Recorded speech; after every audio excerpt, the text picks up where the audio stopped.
La radio qui vous parle de NBA, c'est Radio Off Basket. Le basketball, c'est mieux à la radio.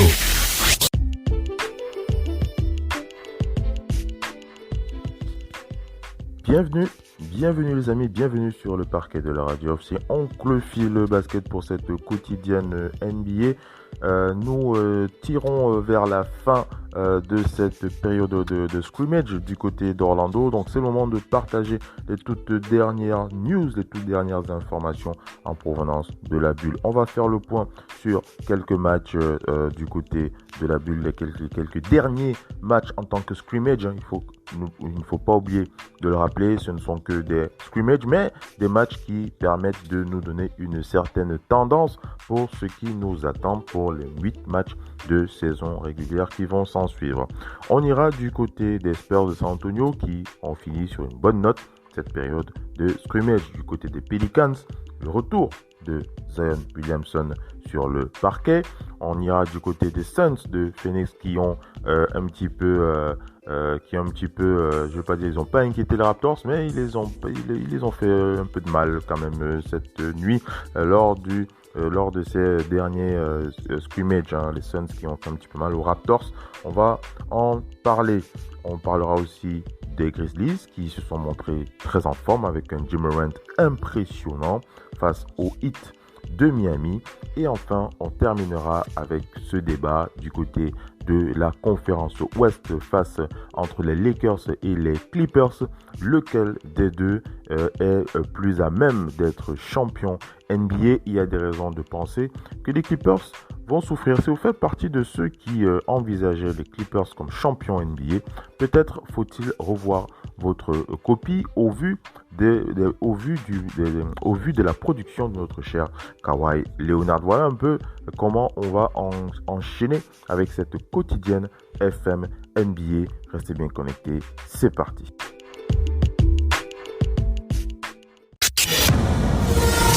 La radio qui vous parle de NBA, c'est Radio Off Basket. Le basketball, c'est mieux à la radio.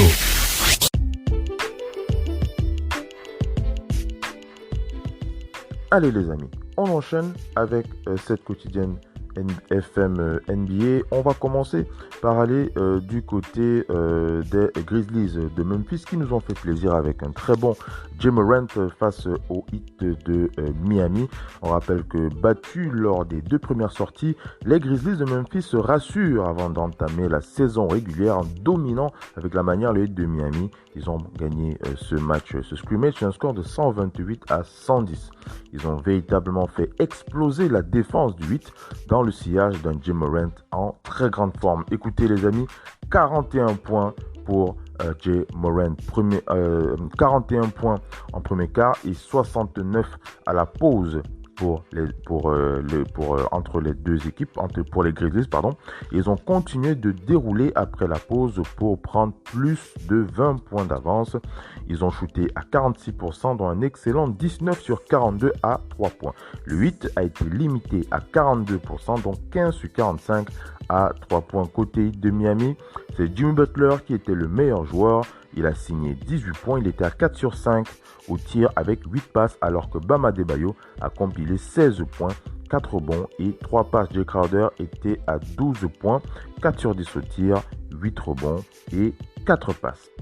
Mais au-delà de la performance collective des Grizzlies, c'est surtout la performance individuelle de Ja Morant qu'il faut mettre en avant. Ja Morant a montré qu'il est prêt pour le début de la saison régulière. Le meneur a crevé l'écran dans le tout premier match de préparation des siens, donc face au Heat. On rappelle qu'il a donc compilé 22 points, 9 sur 15 au tir, donc 2 sur 2 à 3 points, 3 rebonds et 12 passes en 28 minutes. Ça montre véritablement que les Grizzlies seront une équipe à voir, une équipe à ne pas négliger dans cette période de saison régulière, mais aussi surtout l'équipe qui est favorite pour le dernier spot pour les playoffs. En tout cas, si les Grizzlies ne font pas partie de vos favoris pour la dernière place des playoffs, je pense qu'il faudra revoir votre copie. Il faut véritablement revoir votre copie et envisager que les Grizzlies puissent se qualifier grâce à cet énorme joueur qu'est Ja Morant. On enchaîne avec la suite des infos.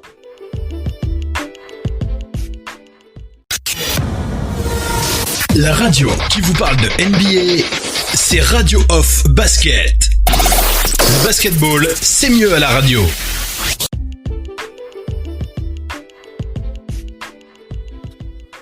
On enchaîne les amis avec ce match qui a donc opposé les Suns de Phoenix aux champions en titre, les Raptors de Toronto.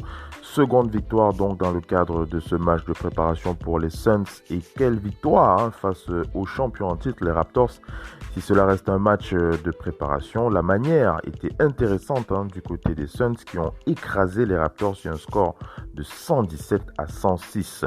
Ils ont fait la course en tête quasiment de bout en bout puisque les champions n'ont mené qu'une seule fois en troisième quart-temps sur un shoot à 3 points de Marc Gasol. Michael Bridges a été impressionnant, il a répondu par 2 tirs à 3 points, puis Ricky Rubio et Devin Booker y sont allés de leur réussite pour refaire le break et filer vers la victoire. Michael Bridges a compilé 26 points à 10 sur 12 au tir, donc 4 sur 5 à 3 points, 3 rebonds et 5 passes, alors que Ricky Rubio a signé 22 points, 6 sur 13 au tir, donc 4 sur 5 de loin. Et quant à Cam Johnson, il était à 19 points, 6 sur 12, donc 4 sur 8 à 3 points. Devin Booker a signé lui 9 points, il était à 4 sur 10, 6 rebonds et 7 passes. Les Suns ont shooté seulement à 42,9%, donc 18 sur 47 à 3 points. Mais ils ont intercepté pas moins de 22 ballons pour 28 ballons perdus pour les Raptors. C'est énorme, ces ballons perdus du côté des Raptors. Du côté donc de cette équipe, les Raptors, champions en titre, les Raptors ont pourtant eu une meilleure réussite au shoot. Ils ont shooté à 45%, donc 16 sur 43 à 3 points, mais ils ont payé surtout. Le problème de ce match, c'était les ballons perdus. 28 ballons perdus par les Raptors de Toronto. Le Camerounais Pascal Siakam était le meilleur scoreur des Raptors. Il était à 17 points, 6 sur 9 au tir, donc 4 sur 5 à 3 points, alors que Norman Powell a ajouté 14 points à 6 sur 11. Fred VanVleet, 13 points à 4 sur 11. Mauvaise note pour lui. Kyle Lowry a délivré 7 passes en plus de ses 11 points. Qu'est-ce qu'on va retenir de ce match ? On va surtout retenir une très mauvaise gestion de la balle au niveau des Raptors dans la nuit face aux Suns. Ils ont véritablement péché à ce niveau, ça a fait mal et ils ont payé très cher. Mais bon, ce n'est qu'un scrimmage, on va pas retenir quelque chose d'exceptionnel. Simplement faire remarquer que les Raptors ont intérêt à se concentrer pour éviter ce nombre de pertes de balles assez important. Et on va féliciter aussi Pascal Siakam pour son bon match. Une très bonne note pour le Camerounais. 4 sur 5 à 3 points, 6 sur 9 au tir. Il a été très très bon sur cette rencontre. Globalement, ça a été poussif. Mais comme on vous l'a dit, c'était un match de scrimmage. Et on attend beaucoup mieux de la part des champions en titre qui sont prêts. Ils ne sont pas inquiétants au vu de ce qu'ils ont produit durant toute cette période de scrimmage. Il n'y a pas une inquiétude particulière à avoir pour les Raptors comme celle que nous avons pour les Clippers par exemple. On reviendra pour les Clippers tout à l'heure. On va enchaîner, on va du côté des Pelicans.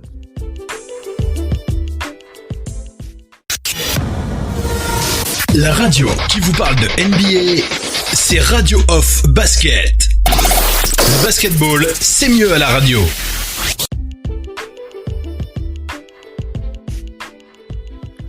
Allez les amis, on enchaîne, on va du côté des Pelicans de la Nouvelle-Orléans. On rappelle que les Pelicans, eux, ont une belle période de scrimmage. Ils ont plutôt réalisé de bons résultats. Donc on rappelle que Zion avait quitté la bulle pendant près de 2 semaines.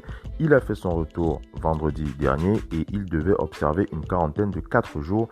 Et il est resté il a été testé 4 fois négatif au coronavirus pour pouvoir quitter donc sa chambre et donc c'est fait. Zion Williamson va donc pouvoir s'entraîner dès aujourd'hui. Il va donc pouvoir s'entraîner. Il s'est entraîné hier plutôt, on va dire pour être plus précis. Il s'est entraîné donc hier avec son équipe. Et il aura un autre entraînement donc demain. Donc aujourd'hui, il s'est entraîné hier. Il aura donc un autre entraînement aujourd'hui.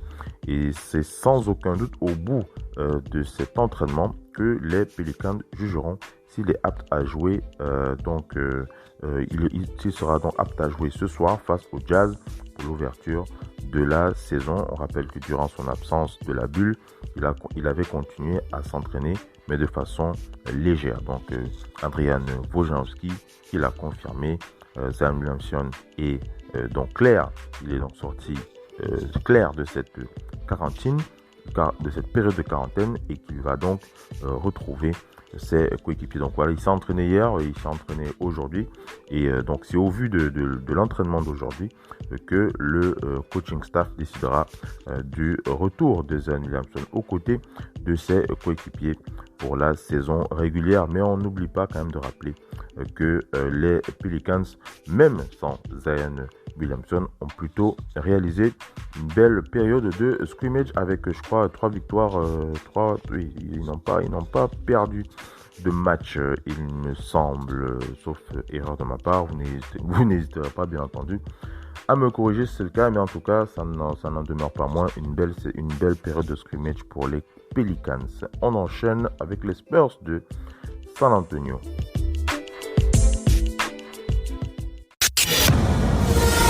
La radio qui vous parle de NBA, c'est Radio Off Basket. Le basketball, c'est mieux à la radio.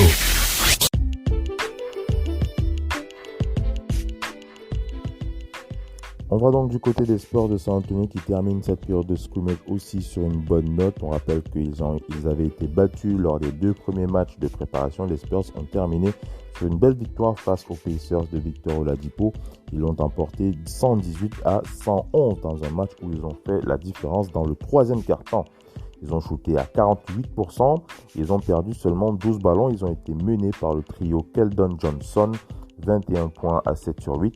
Rudy Gay, 23 points à 7 sur 12 et 5 passes. DeMar DeRozan était à 17 points, 8 sur 13 au tir et 7 rebonds. Lonnie Walker et DeJounte Murray ont ajouté, eux, 12 points chacun. Les Pacers ont été moins en réussite avec 44% au tir. Et Victor Oladipo a arrosé avec 10 points à 4 sur 16 au tir. Donc il a vraiment arrosé, comme on peut le dire. Miles Turner est le meilleur scoreur des Pacers avec 17 points à 7 sur 11 et 10 rebonds, alors que Malcolm Brogdon a ajouté 10 points, 3 sur 8 au tir, et TJ Warren était à seulement 5 points à 2 sur 6 au tir. Donc voilà ce qu'on va retenir de cette belle note du côté des Spurs avec ce beau match de DeMar DeRozan, 17 points, 8 sur 13 et 7 rebonds, les amis.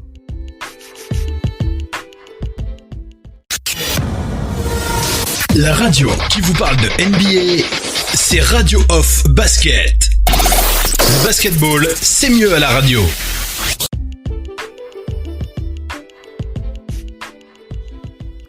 Allez les amis, on va terminer cette quotidienne FMNBA avec ce débat concernant la suprématie de Los Angeles. Laquelle des deux équipes est pour le moment la favorite, on va dire ça comme ça, pour le titre NBA. Laquelle de ces équipes est plus à même d'avoir plus de chances, on va dire ça comme ça, de remporter le titre, d'avoir une belle saison de régulière déjà, avec les 8 matchs qui arrivent, laquelle des deux équipes va se distinguer. Ça, c'est déjà une première chose. On sait déjà que les deux seront qualifiés pour les playoffs, mais c'est la bonne question, c'est de se poser laquelle des deux équipes va réaliser de meilleurs résultats en saison régulière, en tout cas pour ce qui est de la saison régulière. Et on n'oubliera pas aussi de parler des playoffs et du reste. Pour répondre déjà un petit peu à la question, je l'avais déjà fait un petit peu dans les dernières éditions. Vous avez dû l'entendre avec le problème que nous avons avec les mauvaises performances de KAWHI Leonard aux Clippers de Los Angeles. C'est l'inquiétude du moment. Mesdames et messieurs, les très mauvaises performances de KAWHI Leonard avec les Clippers de Los Angeles. On va commencer par écouter Jalen Rose qui a donc débattu avec son compère de Jacoby sur ESPN. On écoute Jalen Rose et Jacoby avant de donner notre avis sur cette situation. On va donc écouter Jalen Rose et Jacoby.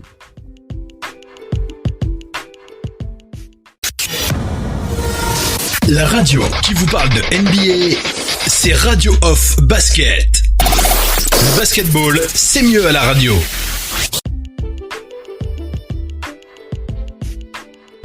Los Angeles Clippers to be the champions in the bubble in Orlando. Well, guess what? Kawhi Leonard not playing like a Finals MVP. He didn't play well last night.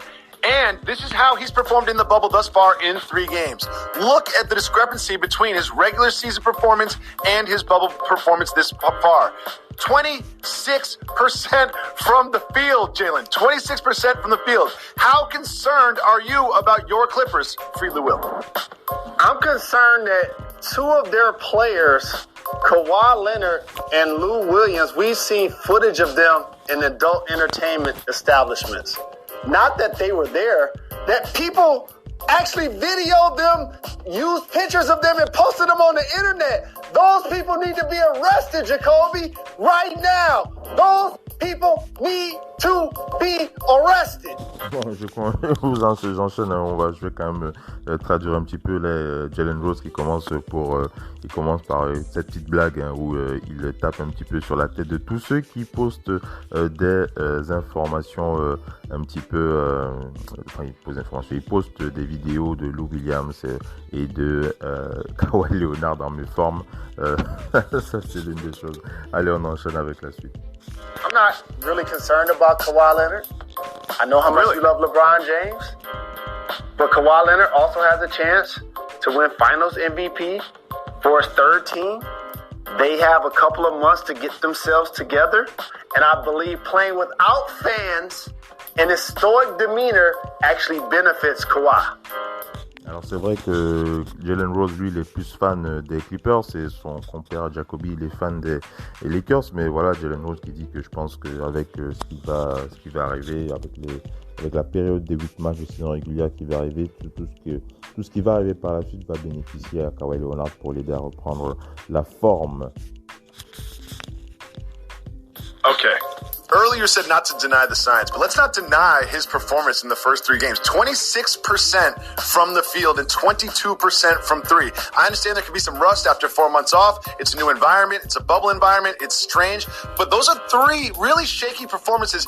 And when you look at the Clippers over the course of this season, they've never really played together all at the same time. And when you look at the numbers of when their key players are on the court versus off the court, there's a huge difference in minus. So, Jalen, that's another reason to be concerned. Don't you agree? Voilà, donc Jacoby qui précise et il revient sur les mauvaises performances de Kawhi Leonard et il prend bien entendu cela comme étant l'argument qui explique la mauvaise performance des Clippers et aussi le doute qu'il a pour leur position en tant que favori pour gagner le titre NBA. That is a reason to be concerned if they're not so very accomplished and talented in their own right. I talked about what Kawhi is bringing to the table. Paul George has distinguished himself as an all-NBA performer and a lockdown defender as well that can guard multiple positions.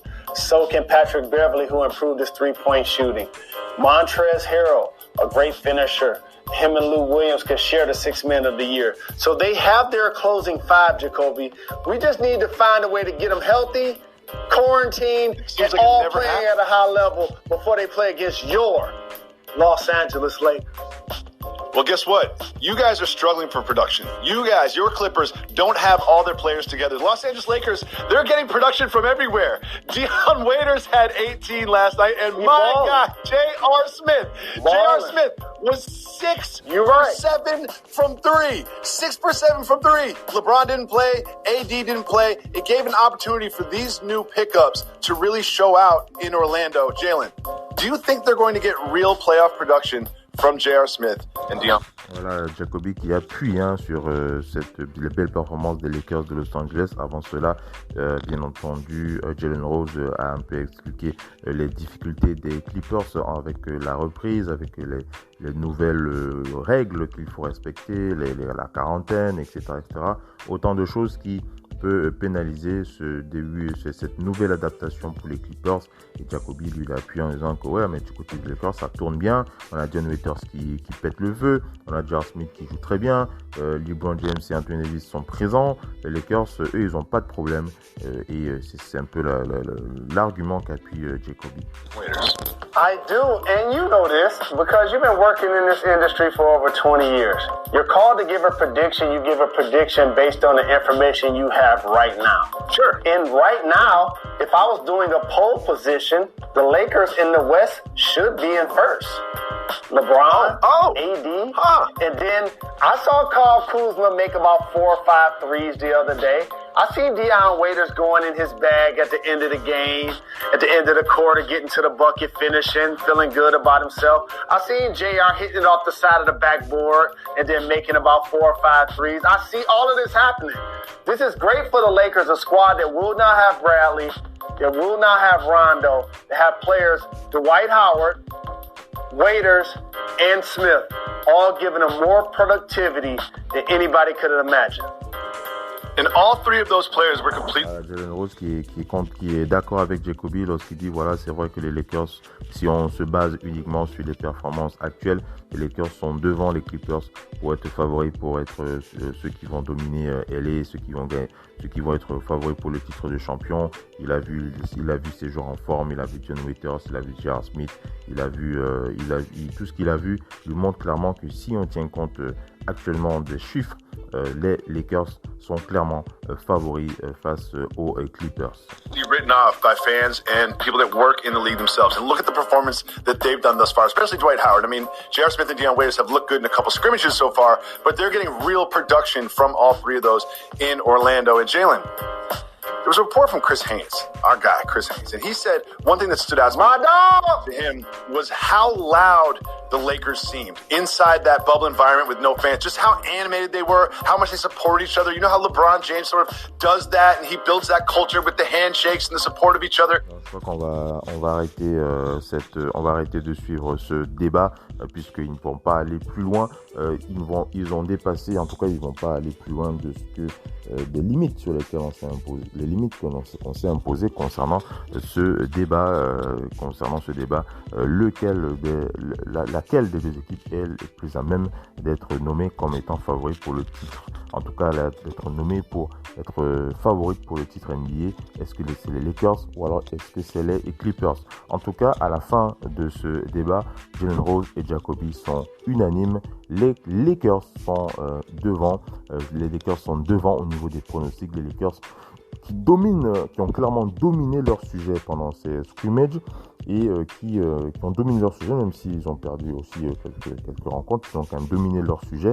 On rappelle que lorsqu'ils ont perdu, Anthony Davis et LeBron James n'étaient pas sur le parquet, et lorsque LeBron James et Anthony Davis sont sur le parquet, les choses vont plutôt bien pour les Lakers. Anthony Davis qui a un petit souci à l'œil, donc il est mis au repos pour l'instant, un petit souci à l'œil samedi, donc il est au repos pour l'instant. Mais le sujet c'est quid des Clippers? Est-ce que vous faites partie de ceux qui s'inquiètent pour les Clippers? Est-ce que vous êtes inquiet pour cette équipe? Est-ce que vous pensez qu'ils vont vous décevoir pour la saison régulière? Alors moi, je vais répondre à cette question. Je vais aussi donner mon avis. C'est vrai, les Clippers ne sont pas favoris pour le trône de LA. Les Clippers ne sont pas favoris tout simplement parce qu'ils ont donc de très mauvais résultats pour les scrimmages. KAWHI Leonard a de mauvais résultats, très très mauvais résultats. C'est même pas des mots, c'est même pas des résultats qu'on peut qualifier comme étant acceptables. Mais pour le pardonner, en tout cas pour l'excuser, on va prendre cette période de scrimmage pour dire c'est pas grave. Mais ça reste un indicateur. Du côté des autres joueurs des Clippers, on a Lou Williams aussi qui n'est pas véritablement en forme, il faut dire. Mais le basket, c'est une alchimie, c'est un jeu d'équipe. On va espérer qu'ils vont remonter la pente avec les 8 matchs de saison régulière. Les choses pourraient aller. En tout cas, on le saura déjà dès le premier match de saison régulière des Clippers s'ils ont embrayé avec une nouvelle énergie pour gagner et démontrer qu'ils seront bien présents pour faire face aux Lakers. Mais ce qui est certain, c'est que pour l'instant, il y a des raisons de s'inquiéter, surtout pour la forme de KAWHI Leonard qui n'est pas celle qu'on mérite de voir pour un MVP des finales NBA et quelqu'un qui est aussi dans la discussion pour le titre de MVP tout simplement. Voilà ce qu'il en est de mon avis. Dites-moi ce que vous pensez. Est-ce que vous avez peur pour les Clippers de Los Angeles? Est-ce que vous avez peur pour KAWHI Leonard, ou alors est-ce que vous êtes confiant à l'idée que KAWHI Leonard et les Clippers finiront par être assis sur le trône de LA et finiront par gagner le titre NBA? C'est la fin de ce talk show avec Oncle Phil Basket. Je vous dis merci d'avoir été connecté sur cette quotidienne et je vous dis à la prochaine sur le parquet de la radio.